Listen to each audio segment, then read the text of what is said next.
Do you see more overweight Singaporeans these days? There are quite a lot of larger size Singaporeans nowadays. Yes, quite a bit. Probably lack of exercise. Definitely because we are quite well to do, so we can afford all kinds of food.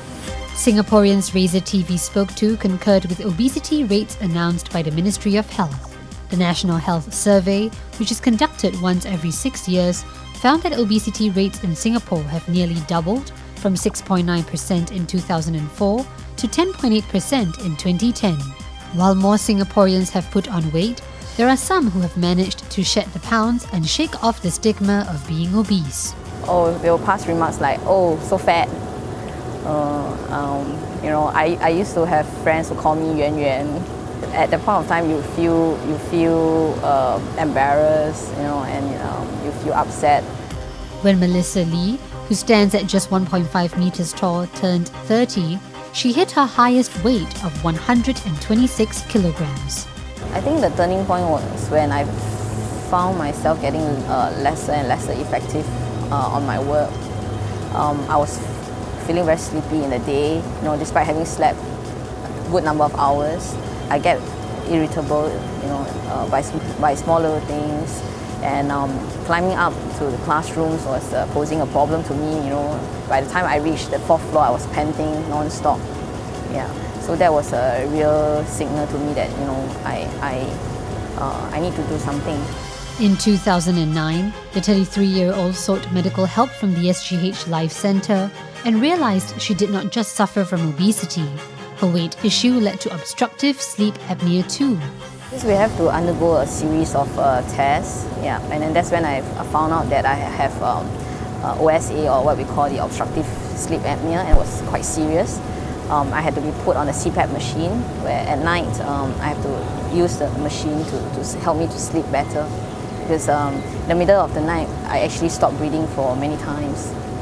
Yeah, so that was actually very dangerous. And I was told by doctor that I had a fatty liver, and high risk of getting type 2 diabetes, high cholesterol. Yeah. After failing to shed weight through dieting, exercise and slimming pills, Melissa underwent surgery to reduce the size of her stomach in June 2010. So what's left of my stomach is a small little pouch. Okay. So the surgeon, what the surgeon did was to remove about 80% of the stomach, stapled it, so I'm left with a small little pouch. So that actually restricts the amount of food that you can eat. Yeah. So for the initial 1-2 months, I was on a all liquid or semi-solid diet. You get full easily. So the initial half a year, after eating a few mouthfuls, I'm done.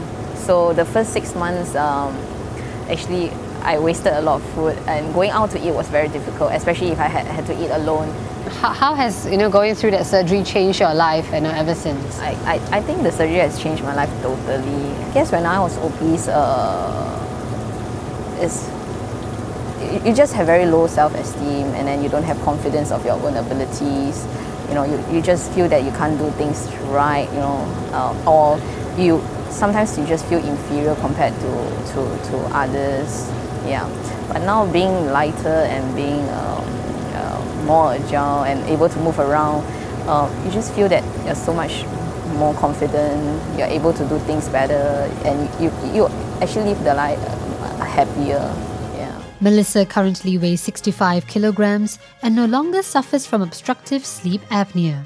However, having lost nearly half her weight, Melissa now has to undergo surgery to remove her excess skin. Next up, we find out why Singaporeans are getting fatter.